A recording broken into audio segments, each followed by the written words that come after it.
Hey guys, I told you I'd be glammed up for Friday videos. Anyway, welcome back to my channel. If you're already a subscriber, thank you so much for subscribing. I'm at 230 subscribers. I plan on doing a giveaway at 250.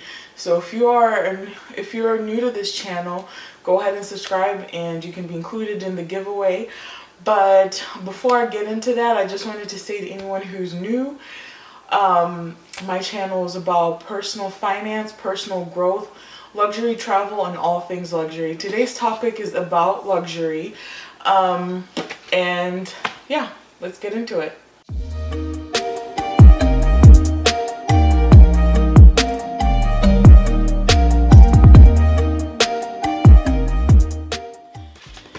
Alright guys, so I decided to come up with a list of things I've learned in my first year of collecting luxury items. So before I actually started back in June of 2019, I first got the six key ring card holder from Louis Vuitton, which I did a review and update for a year up here. I'm gonna put the link up here. And once I got that item, I was hooked. I think a month later, I got my Louis Vuitton bandolier, and the rest is history, quite honestly. I've acquired maybe 4 or 5 bags at this point. Yeah, I think that's the number. I'm not keeping track yet because my collection is still relatively pretty small, but I'm proud of it. So I just wanted to share what I think after a year of collecting, after watching a lot of other people's unboxings, learning from them. I think I have a little bit of experience now to share what I think is important to know and what I've learned. So the first thing is, the fun is in collecting things over time and having memories attached to each of those things. And it's tempting when you first get into luxury to get a lot of things, even though they're expensive, because it's exciting. You get that thrill of getting the first item and you see how beautifully it's made, and you see how excited you are to use it every day. But I think collecting things over time and having memories attached is even more valuable. Like, for example, when I went to Las Vegas, I got my Chanel earrings that I unboxed in my Christmas haul last year, which I'll link up here as well. And I love those earrings. I've hardly worn them because of the state of the world right now, but you know, it is what it is. I think there's a lot that, you know, has to go into purchasing items. So like watching unboxings to see how other people liked it, reading reviews of watching reviews of what other people's wear and tear opinions are after a couple of months to a year or years of owning an item. All those things are important. So that is my first lesson, is that it should be fun and it should happen over time. So in my first year, I think I've amassed more than I thought I would. I thought after I got the bandolier, like, that was gonna be it for a while. The next thing I learned is that always purchase in store when possible, for several reasons. One, you want to make sure what you see is what you're getting, because the hassle of returning something that you got by mail is just not worth it, and you want to make sure you try it on and that you're sure about what you want to purchase. And two, like, purchasing in store, like, is part of the luxury experience. You know, you get served water and champagne. I don't know, they're not doing that as much since the COVID stuff started, but it's still like fun to get to see everything, get to try on different things, get the whole luxury experience of talking to someone one-on-one about the product you're about to purchase, about its history, about its craftsmanship. Like, all of that is part of the whole luxury experience and the whole brand experience that you are paying premium top dollar for. The third thing I learned is that a good essay is your key to getting hard to get items. My favorite essay of all time was from the Louis Vuitton store here in Austin when I made my first bag purchase, which was the Speedy 30 bandolier, Speedy B30, and her name was Brandy, and unfortunately she doesn't work at Louis Vuitton anymore, but she set the bar so high. we were actually friends. Like, she would text me when things were coming in. She would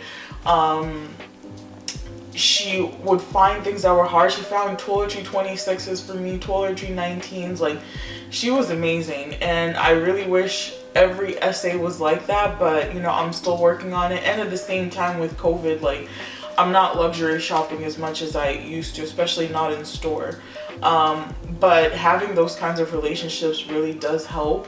And so I think it's really important to forge those relationships, because again, I think it adds more to the brand experience and the brand, like the getting those hard to get items, like the limited availability stuff that comes out. So the fourth thing I learned was small purchases can derail your dream bag purchases. Meaning, it may seem a lot easier to purchase something for $300 or $400 than it is to purchase that item that you've really wanted for $4,000 to $6,000 to $10,000. I don't know about you, but I have a lot of money in different things, investing and all that, but I don't have that, like, a huge budget or unlimited budget when it comes to purchases for purses, because even though they are good investments, it still does not put them on a high pedestal on my investing plan. So I have to save up to get an item, because you shouldn't be using credit. And so, you know, depending on how much you make, it could take you a while. And sometimes in that path to get to the $4,000 bag, you could end up buying these $300 or $400 like fashion jewelry. It's all really cute, but one, fashion jewelry is not real precious metal, and two, it's something, it's like a little crumb along the way to the item that you really, really want. I've fallen victim to this several times, but it's fine. I really still like all the items I got. I just think if you really have a really big bag in mind, you should stay the course and get the big item. The fifth thing I learned was that having a wish list that you revise from time to time helps you reduce buyer's remorse. Luxury purchases should not really be like impulse purchases. Even if you're, you know, well, I guess if you're super wealthy, like, who cares, right? Like, I don't know. But I personally think even if I had unlimited amounts of money, I would not want to have random things in my collection, because I want to make sure that they're things I really enjoy. Because if you subscribe to the concept of minimalism like I do, everything in your space should add value. And if you impulse purchase, especially on a luxury purchase, then you just end up with a whole bunch of things that are very expensive that you don't really use. Yes, you can resell them, but unless you bought well, you're not going to make your full amount back. Sometimes you make a profit if it was a hard to get item or something that's now rare but still wanted. But, you know, there's no guarantee when you purchase something impulsively like that. So I think just having a wish list, revising it, making sure you watch, you know, a lot of unboxings and reviews before you purchase something is really helpful and really important. I think the sixth thing I've learned over the last year is that it's important to consider the quality of the item over the brand. So, okay, I own more than my fair share of the bandos, twillies, whatever you want to call them, depending on the brand. They call it something different. And I think those have been those small things that have derailed me from bigger purchases. But, you know, yeah, because they're about $200 a piece on average, like the little bandos. But I think after purchasing from Louis Vuitton, from Chanel, from Hermes, I've realized that Hermes makes the best silks, okay? They have a screen printing process, and they basically put in one color at a time on the silks, and it comes out beautiful and vibrant. My Hermes little twilly is my favorite one, and I use that one all the time. I haven't used the Louis Vuitton one, even though it is beautiful because it's white. But when I compare the quality, like, Hermes is definitely a step above the most silk scars. Another example of this is like the key pouch that everybody likes from Louis Vuitton.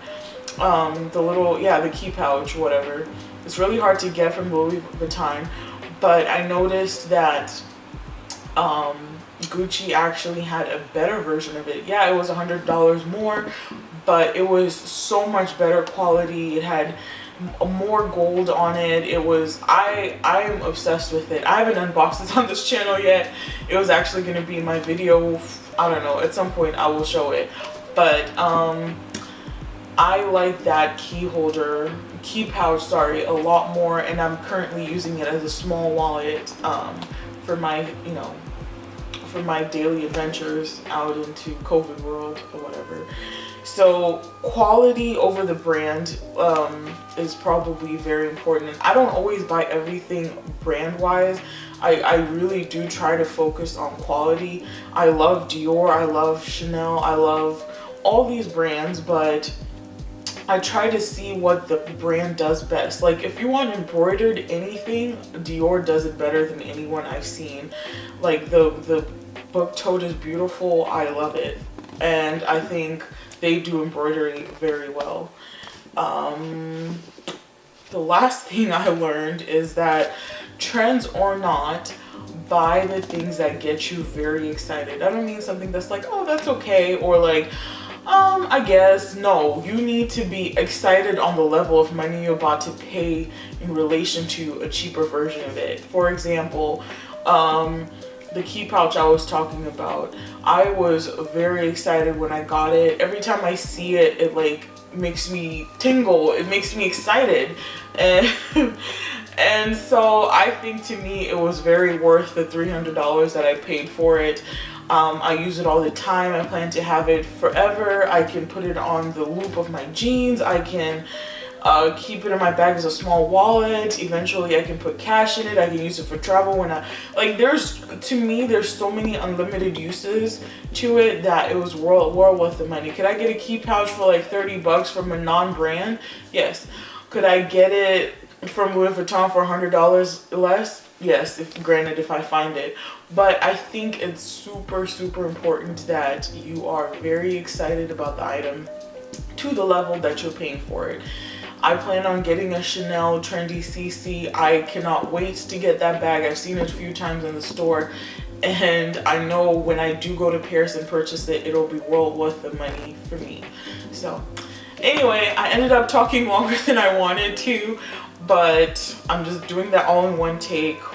Whatever if I look a little disheveled, but anyway, I'm just gonna say thank you so much, guys, for watching. Hopefully, for anyone who has not yet started luxury collecting, or has just started, or someone who's been in it for a long time, hopefully you found this, you know, useful, or you agree, or if there's more things that you think I should know, or that you've learned in your journey, go ahead and comment it in down there and let me know what you think are the things that people should know as they purchase luxury items. Guys, thank you so much for watching. I will see you next week. I have my weight loss check-in, and I have an amazing update for next week. So yeah, have a great weekend. Happy Labor Day weekend, and I will see you next week. Bye.